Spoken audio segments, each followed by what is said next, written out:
Welcome to Gather for Wellness Radio, brought to you by gatherforwellness.com, where we bring wellness experts to you so you can listen, learn, implement, and thrive.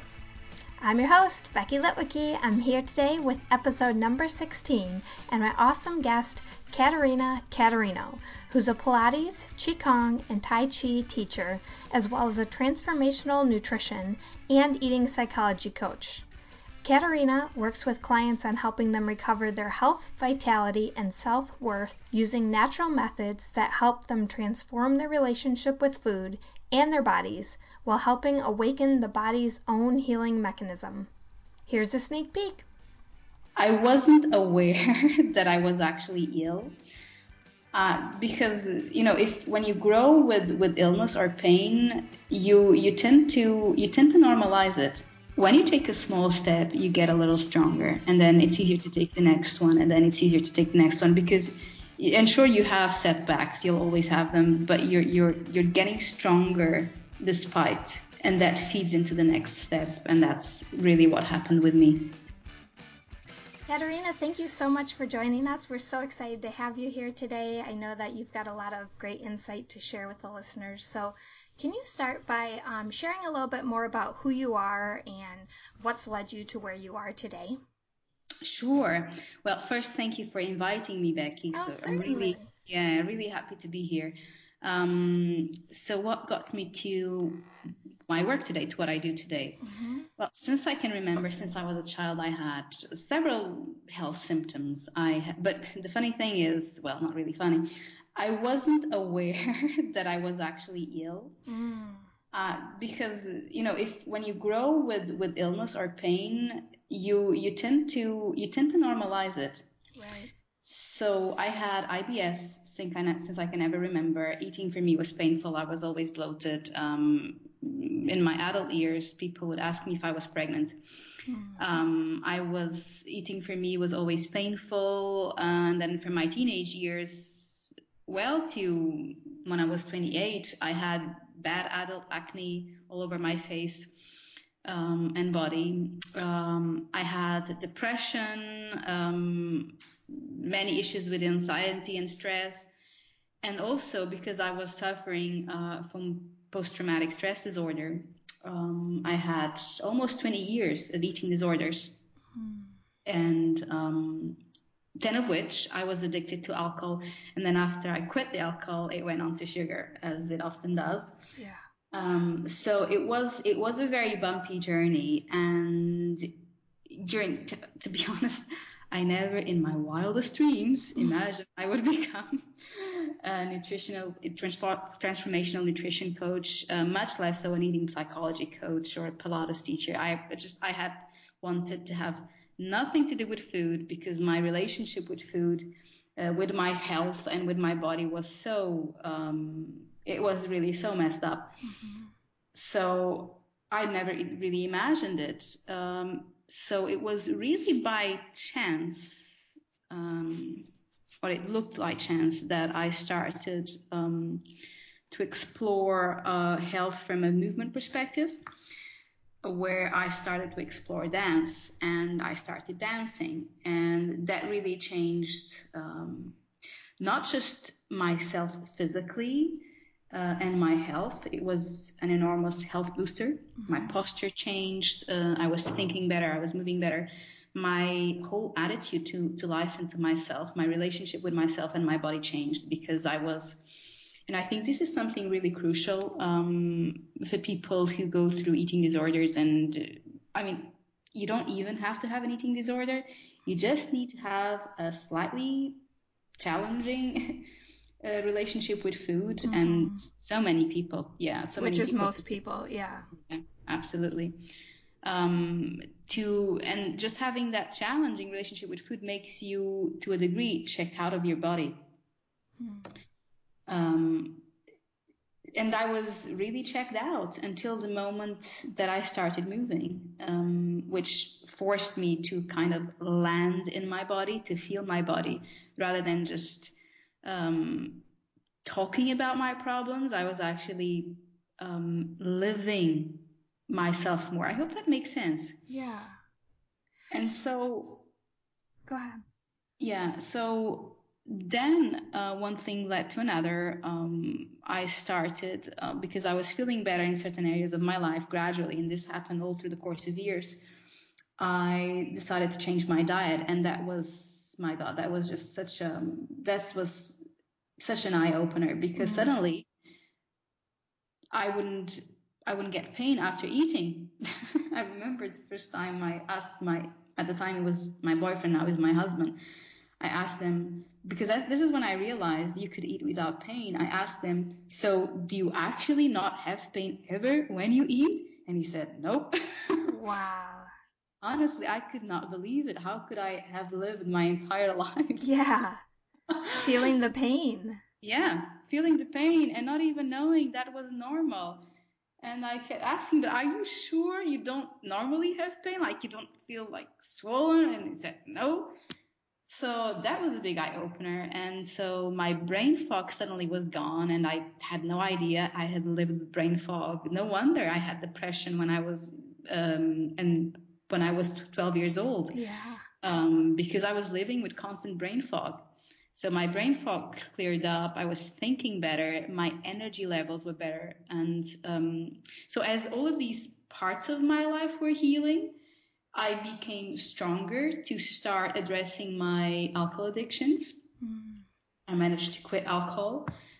Sure, that converted itself to sugar, but at least it was no longer alcohol. And eventually I completely wind off the sugar. And I've been sugar free for years. And later on, also my healing disorders. So it started from a very physical approach, the movement and the diet. And then I started digging deeper into still on the dietary realm, food intolerances, and then digging deeper my whole internal environment with what concerns my emotions, my thoughts, and then deeper into my own spirituality. And when I started going to these deeper layers, that's when the deeper healing began to happen. And eventually I managed to heal also my food disorders and transform what was earlier on a really troubling, a really painful relationship with food into what now is my life's work and my passion, which is helping people, not only reclaim their best health, as well as their own relationship with food and with their bodies. And as I said, you don't need to have a food disorder. You just need to be a normal human being to have a relationship with food, which will affect the way you eat. And it will also affect your health. Totally. Well, congratulations. I mean, you've been on, you have to be so strong to just keep going through that journey. You had so many battles to fight and so many things to overcome, but I'm so grateful that you did, because now you can help others do the same. So thank you for that.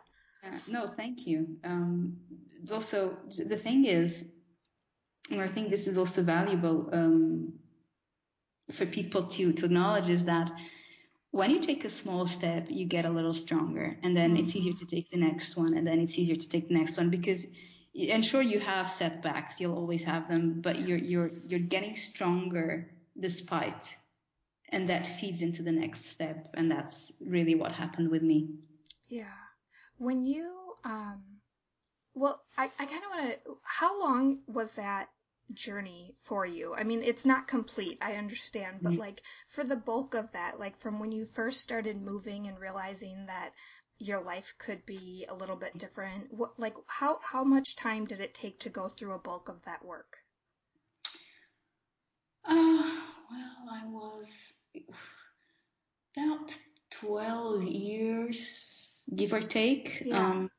I was 19 when I started moving. And eventually I did become a professional dancer. Woohoo. So I was 19 and I wanted to just completely change my life. And I mean, as you said, it's still ongoing, but the bulk of it, about 12 years. Yeah. 12 years, and with a relapse in between, where I managed to break through my eating disorders, but then I had a relapse, which taught me a great deal, really about addictions, and not just about addictions, but about our relationship, how our relationship with our health and our foods and our bodies and food is such a mirror to our relationship with life. So all in all, about, along that time frame. Wow, that's a long time to stay persistent, and even with the relapse in the middle, what things, like, so when you started with the movement and you started to feel that things could be different, like, were you being inspired by other people? I feel like a lot of times maybe in that dance world, there is so much trouble with eating disorders and things like that. Like, what were you using to stay inspired and to kind of keep your eyes on the horizon versus just kind of staying with where you were at? Becky, you're absolutely right. There's a lot of stuff going on in this world, the professional dance world. The thing was, for me, I had gotten to such a place where before it was either check out, complete check out of life, or just do your best to live, because I was in survival mode. Yeah. I was just purely in survival mode. And I decided that because I had decided before that when I got to that crossroads, either just die or continue to live. When I made the decision to live, I was ready to do whatever it takes to live. And even though the dance world has so much of that, of issues that run with body image, at the time for me, that didn't affect me. It did. It had an opposite effect. Because I was coming from someone who was very physically debilitated. I have no idea why they picked me up on that dance audition until today, honestly. I have no idea, because here I am, 19 years old. I'd never set foot on a dance class, and I'm doing this audition with girls in a tutu, in a mayo, and you were wearing dance shoes. And it just happened. It was one of those things. And because I made it, call it divine inspiration, call it divine timing, I don't know what it was. I got picked. So I decided I am going to give it my best. Right. Because it was such a peculiar event, how this whole thing happened. And then when I started dancing, because I felt so much better. I felt like I had never felt in my life. Suddenly I was moving, and because my posture was becoming stronger, our posture and our mood are directly related. Totally.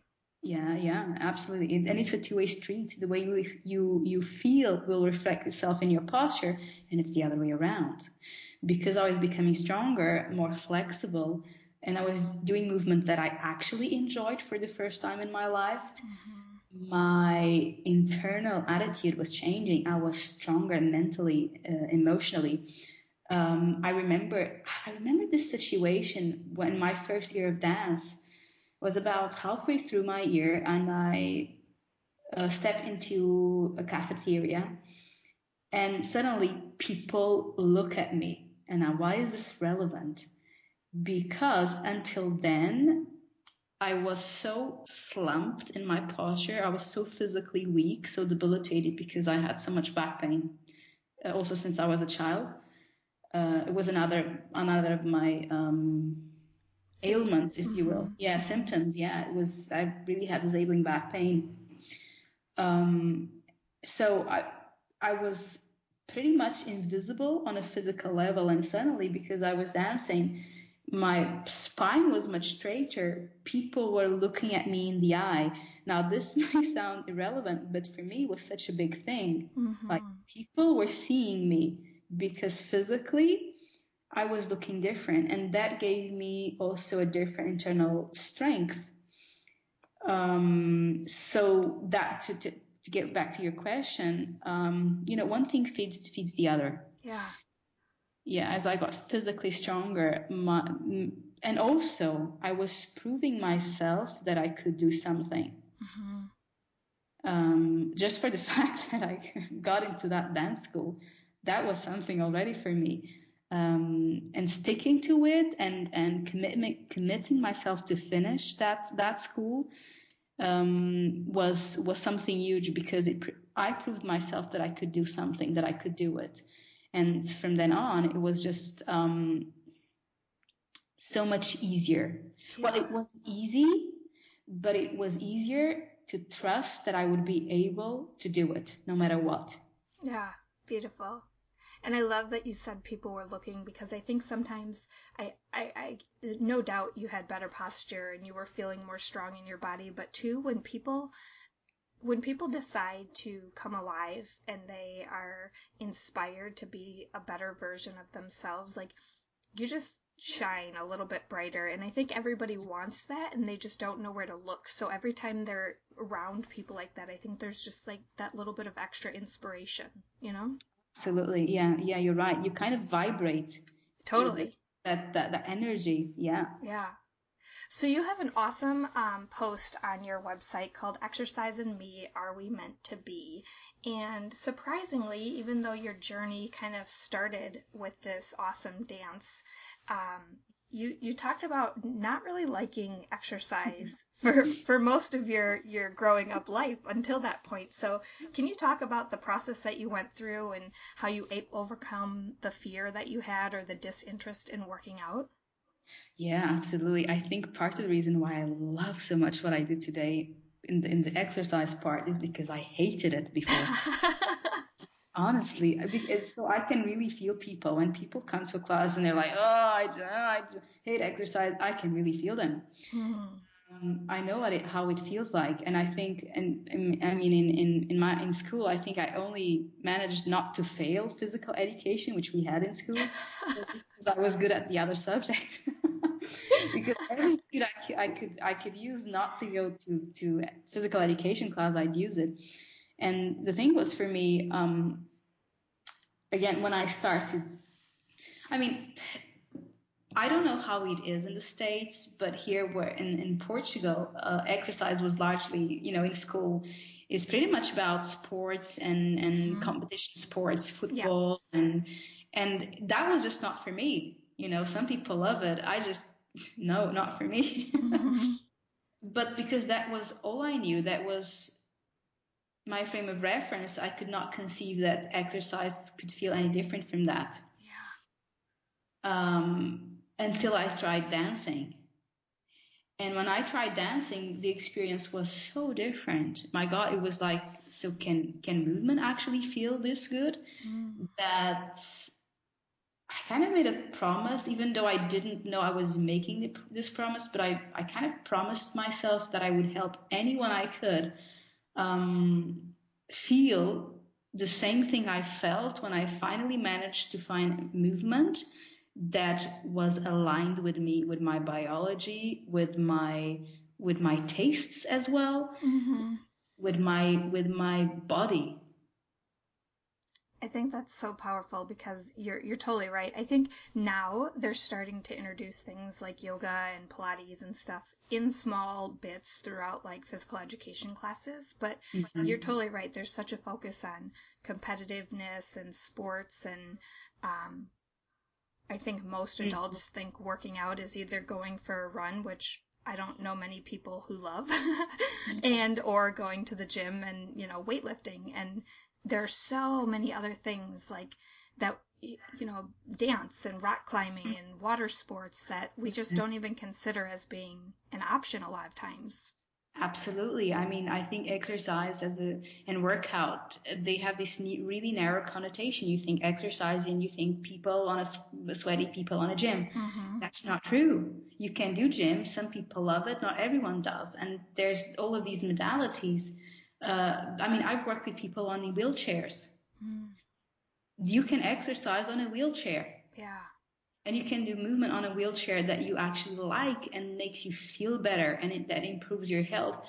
It's really important when we start to expand this our own perspectives of exercise, because when it feels good, what you get out of it is so different. Yeah. It's not only in your levels of joy, of course, but also health-wise. You get much more out of the exercise you do. And talk a little bit about what happens, excuse me, what happens when we continuously try to fight ourselves and do the exercises that we hate? What happens physiologically there? Yeah, so I'm actually going to start with an example. I've had clients who would, because they believed they had to exercise more, either to look lean, to get fit, or just to lose weight, who actually gained weight. And I'm not talking about muscle weight, which is heavier than fat. I'm talking about flabby fat and often midsection weight, which is associated with stress. Why? Because if we're exercising in a way that's about push and overexertion, we're putting our bodies in a state of stress. And with stress, our entire internal chemistry changes. We produce more insulin, more cortisol. Everything changes in order for us to store more fat and not build muscle, because this is the physiology of stress. This is what happens in the body. And hard as we try it, we can't get around this one. There's a subset of people, a minority, really a very small minority, whom with stress they tend to lose weight. But the vast majority of people, they'll tend to gain weight. And so this is also to say that there's this thing about exercise, that this belief still that the more calories we burn, the more calories we lose. But we're not a calorie burning factory. We're a chemistry lab. And yeah, and as I was mentioning, we need to think about the physiology of stress, because the physiology of stress will really change your body. When we're in a state of stress basically puts us in the sympathetic mode, which basically is a fancy way of saying the fight or flight response. Right. And when we're in fight or flight, again, as I was mentioning, cortisol goes up, insulin goes up, plus a whole other host of other things, more, that change our internal chemistry. Now, when we are enjoying the movement we do, and this doesn't necessarily mean that we're moving slower or faster, it doesn't mean anything apart from you're getting pleasure out of the movement you're doing. You will be in a parasympathetic state of your body will be in a parasympathetic mode, which basically means a more relaxed state, which is the ideal state for healing, for regeneration, for all of those optimal bodily functions, for growth, regeneration, regeneration of tissue, body tissues, all of the good things we want to have. Yeah. I think it's so important. Like this lesson, I think, can be so hard to learn. And I think because society is so like, go out and work hard if you really want to lose weight, or, be competitive if you really want to be a fit, athletic person. And I think it's so important to tune into like what we need, what we benefit most from. And I know you wrote another awesome article recently talking about the benefits of like becoming your own health expert. Can you talk a little bit about that post and kind of some of the highlights, the juicy highlights? Sure. I mean, the thing is, one of the things that I'm finding more and more. I mean, I've been in the wellness and fitness industry for over 16 years now, and one of the things that I see most is we're tending to have a very, what I'm going to call, a left brain approach to exercise and nutrition, which is needed, but anything that's done too much is too much. And what do I call a left brain approach? Is it an approach that's counting numbers, reps, facts, and data? Again, we need that. This has been a huge step to where we were just 100 years ago. We know now things that we didn't even dream of knowing 100 years ago. But this is at the expense of something I like to call body wisdom. And body wisdom isn't just a woo-woo concept. It's something very concrete where you are in tune with your body signals. You become your own best interpreter. You can interpret your body's messages. And this is what I call more of a right brain approach, which is it's an approach that helps you embody yourself better. And why is this important? Because while having, general guidelines can be life-saving, super important. I have my own, really, and I follow certain guidelines for sure, but I also change them. Not all bodies are made equal. Not only are we biologically different, but our relationship with our bodies is different, and that will affect our health and the symptoms we get. Totally. So not only, again, going back to biology, not only are we biologically different, which will make us digest and metabolize food differently, we also, each of us has a different relationship with food. And this will impact how we metabolize and digest food. This is something that we don't get if we're just counting calories and nutrients and going through facts and data. We need to, from my personal experience and observational experience, people around me and working with my clients, we need to factor in all of these other life parameters. Our lifestyle, our past history, besides our genetics, our cultural backgrounds, and again, our own relationship with food and our bodies, because as I like to say, often our relationship with food and body is intimate, it's personal, and it's emotional. Thoughts and feelings do matter, and they weigh enormously. They really affect how we metabolize, how we digest, what we get out of a workout. They just change our internal chemistry. Yeah. Mindset makes a huge difference. What are some of your preferred ways, or some of the techniques and things, strategies that you share with your clients for being able to tune into that more and kind of really tap into what you need as an individual? Yeah, well, one of the first things that I ask people is to slow down and breathe. And I'll tell you why. You can be having the world's best diet, the world's best diet for your body, and be taking the best supplements in the whole world. If you're in a state of stress, you're partially trashing all of the good work.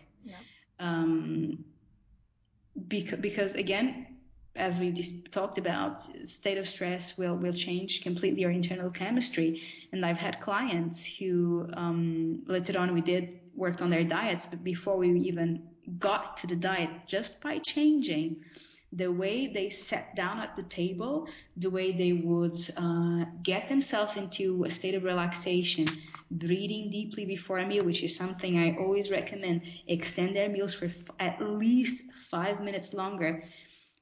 The way it changes their digestion. I mean, I've had people with digestive disorders for many years without us changing anything in their diet, just making their meals last for longer, getting them to sit down at the table and breathe before, during a meal, completely changes the way they digest. That's awesome. Yeah. I mean, it makes total sense, but it's just something I feel like so many times we look for the diet that works and the exact food intolerances, and sometimes it just comes down to the most simple things. Yeah, I mean, absolutely. I mean, I'm all for the diet, the food intolerances. I've had my share. Yeah, yep. Completely. But even before that, we have to get down to the very, very basics. Are we getting enough rest? Are we giving ourselves times to eat? We need time to eat. We need time for the body to signal the brain that's satiated, that's full. We need that about 20 minutes for that. Are we getting enough rest? Are we getting enough sleep? Sometimes we're trying to get the fix. How can I fix this? Well, fortunately, more and more people are trying to get their fix by changing their diet. That's awesome. But I think before that, maybe not before that, hand in hand with that, we can also address, am I getting enough sleep, enough rest, enough play as well, enough time with my family? Because all of these components, they are a mirror of our health. One of the things that I really want to start getting into with guests is kind of having them talk about what is their why for wellness, because I think like you're saying, like sometimes we get so focused on always buying organic or not eating the foods that irritate us, or doing like something that we end up like stressing out about the fact that we're trying to create a healthier life. And I think sometimes we just need to tap into the reason why we're doing it all, because we all have a reason. So what is yours? That's a really beautiful way of put it. That's a really, really good question. My reason for doing this, I really just want to, if I could inspire one person in the world to know that he or she can have a better life, can feel even if slightly better, I'm a happy me. I'm just a very happy me. You don't have to do it perfectly, as you said. You don't have to, it will never be perfect. It's an ongoing journey. But just the knowledge, the inspiration that it can be better for you, that's why I do it. Beautiful. Oh, I love it. Okay, I want to talk a little bit more. I want to tap into your wisdom about the different type of movements that you really enjoy doing now, which is Pilates, Qigong, and Tai Chi. So I feel like Pilates has become a little bit more mainstream, or is kind of becoming a little bit more understood. But can you talk about like what the foundations of each of those movements are and how they are similar, different, maybe like who benefits most from them? Sure. Well, they are Tai Chi and Qigong. Let me start with these two. Qigong really is in a way, the basis for Tai Chi. They are really ancient art forms. More than art forms, they were a way of life that were practiced by the Chinese for thousands of years. And from thousands of years of them studying the world and nature. But I think to understand Tai Chi and Qigong, we also need to look a little bit at their philosophical context, because they're based on coming from the eastern side of the world. They're really based on a view of the world, on a Taoist and Buddhist view of the world that sees the individual as a whole that expresses himself in a constant interaction between his body, his mind, and his spirit. So it's a very holistic view. And this individual is integrated in a larger whole, call it the cosmos, that's always being affected by opposite forces that are always at play, trying to balance themselves, the yin and the yang. And maybe this will sound a little vague, but this is really the foundation of Tai Chi and Qigong, is finding this balance between this constant dance between the yin and the yang principles that we can see this polarity in our lives, the positive. For there to be a positive, you have to have a negative. For there to be a hot, you must have a cold. There's no beauty without its opposite, and and so on. So Tai Chi and Qigong, they're arts with a deep philosophical understanding of the world, while Pilates is a practice that really reflects modern society and lifestyle. Because while Tai Chi and Qigong, they're thousands of years old, Pilates is just over a century old, and it was founded by one man called Joseph Pilates, who was from Europe and then he migrated to the US, where he established his method. And the focus is different. The focus is really to helping, well, this is also obviously my personal view, but it's really about helping people use their bodies in the most effective way with the least energy expense. So it's about really helping you become much more body aware, and also partly mind aware, because our posture The way we move, the way we walk, the way we sit, even the way we lie down, the way we breathe, they all reveal a whole lifetime of habits, physical habits, as well as thought patterns. And so what you're doing with Pilates, even though you're not going so much into the thinking world, to a degree you are, because you are repatterning your habits. Right. You are rebalancing your posture so that you can move in a way that's more functional. You can breathe in a way that's more open, more organic. You can also move in a way that's more fluid and more organic, because by retraining your movement patterns, by re-establishing or rebalancing your posture, being inside your body just feels better. You move better, you breathe better, your organs can work better. This is something we don't often think about. There's a problem, with our digestive system, with our liver, with whatever. And we think we must fix the organ. But you know what? Sometimes, and I've had clients, I'll give you an example with a client that I had. She worked with me. She came to my Pilates classes. After a few months of starting to do Pilates, she came to me and she said, this is really helping me with my back pain. Back pain is gone. But what I was really surprised and I was expecting was that my period pain is gone. And I no longer have like menstrual pain. Yes. PMS. There you go. I no longer have PMS. So because all of this physical world, this readjusting work that we were doing, that was changing her spinal cord and all of the nerval connections that go to her organs, as we were decompressing her organs, she got rid of symptoms. Awesome. And this happened. Yeah, I've had this happening. Also, clients saying that their focus is sharper, they're digesting things better, their bowels are working better as well. So this is just to give a little bit of context about Pilates. Now, getting back to your question, what works better for whom? Honestly, everyone. Yeah. Really everyone. In this day and age, in our more westernized world, we are moving fast. We're always moving fast. We're really in a culture of speed.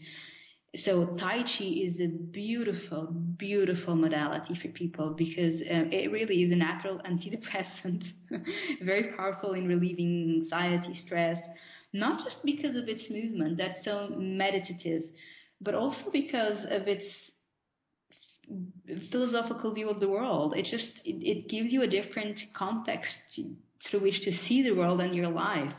It just gives it a broader meaning to your life. And while Pilates, I mean, I've taught Pilates to all kinds of people, athletes, dancers, people with injuries that left them unable to move their spines, people, as I said a while ago, on wheelchairs. My youngest clients used to be 14, now is an 8-year-old girl. The oldest was 89. You can adapt. It's something that you can pretty much adapt to everybody. Yeah. Because all exercises are adaptable. It's about adapting the exercise so that it fits you and your own anatomy and helping you function in your body at an optimal level. So it's not trying to grab you and put you somewhere very far from where you are right now, but it's about working with you from where you're at and just making it better and making it better and making it better with your own anatomy, with your own biology even.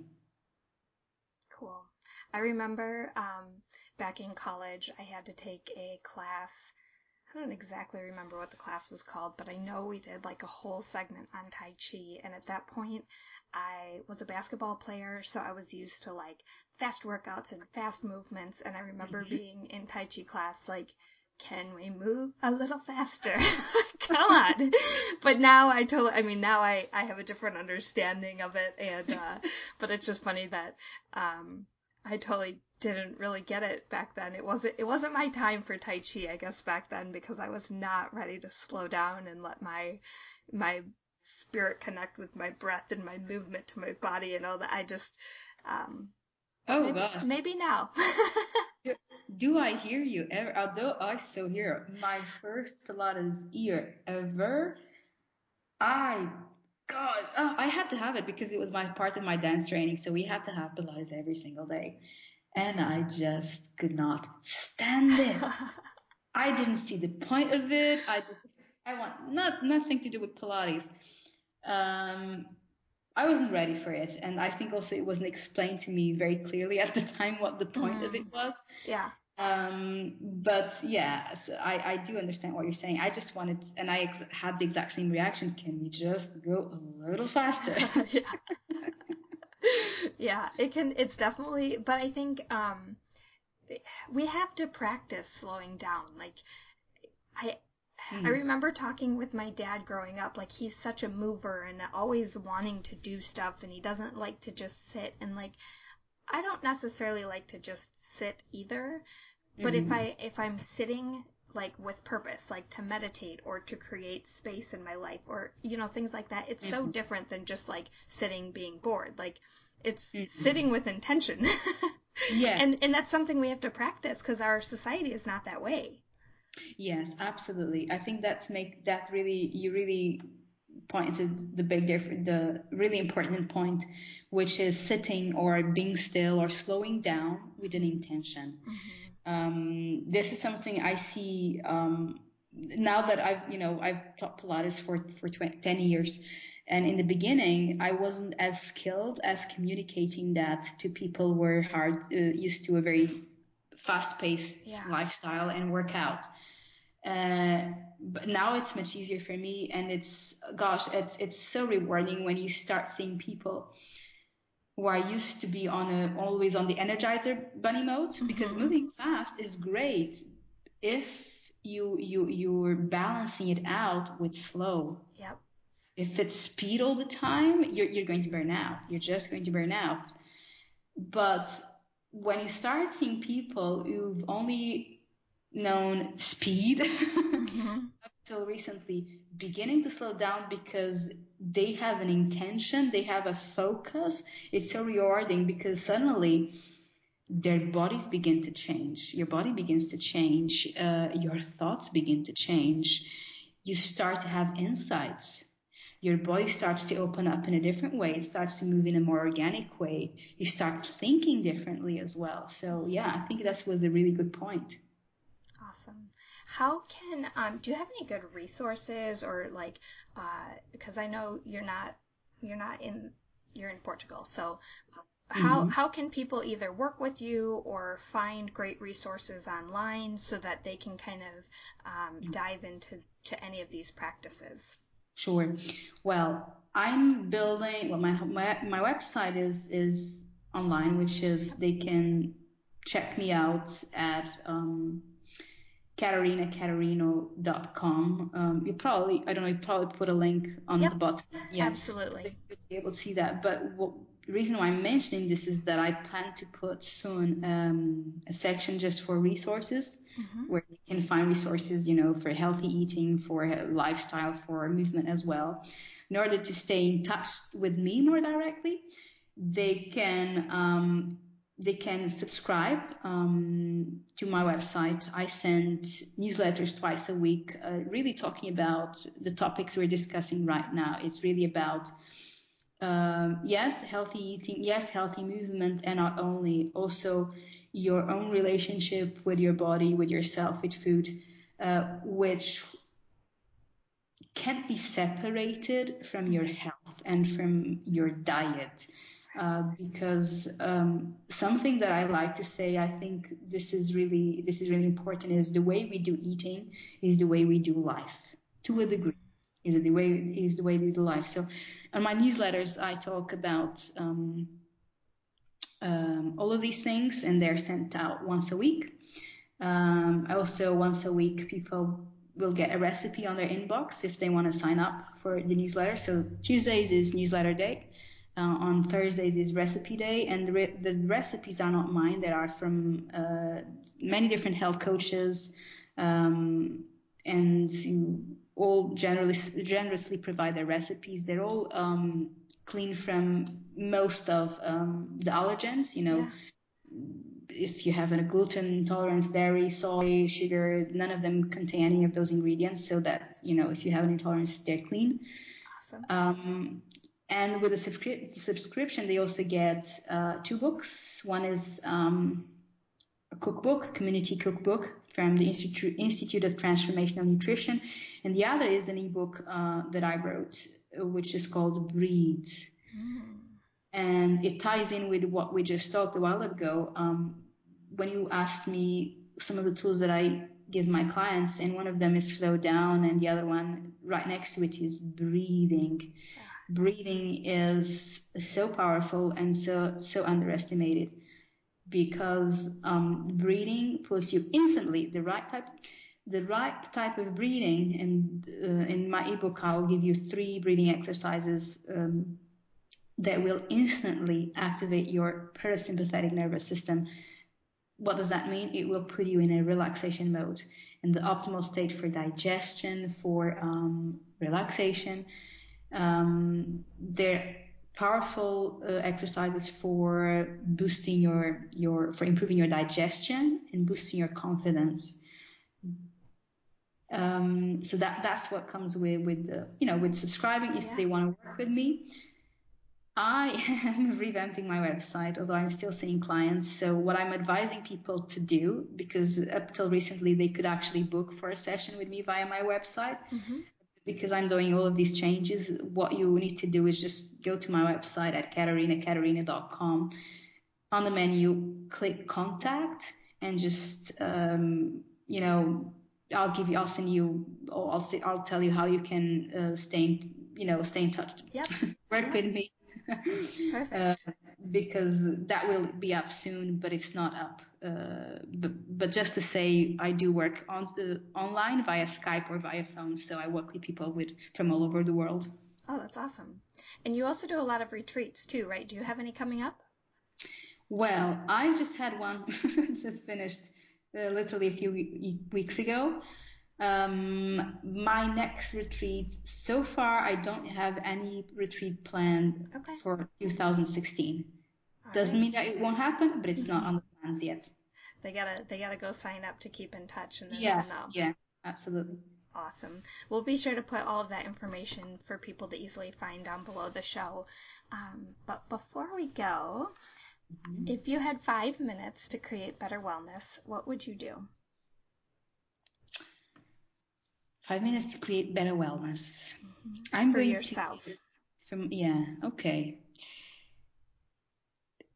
I'm going to number 3 things, and I'll tell you why. Because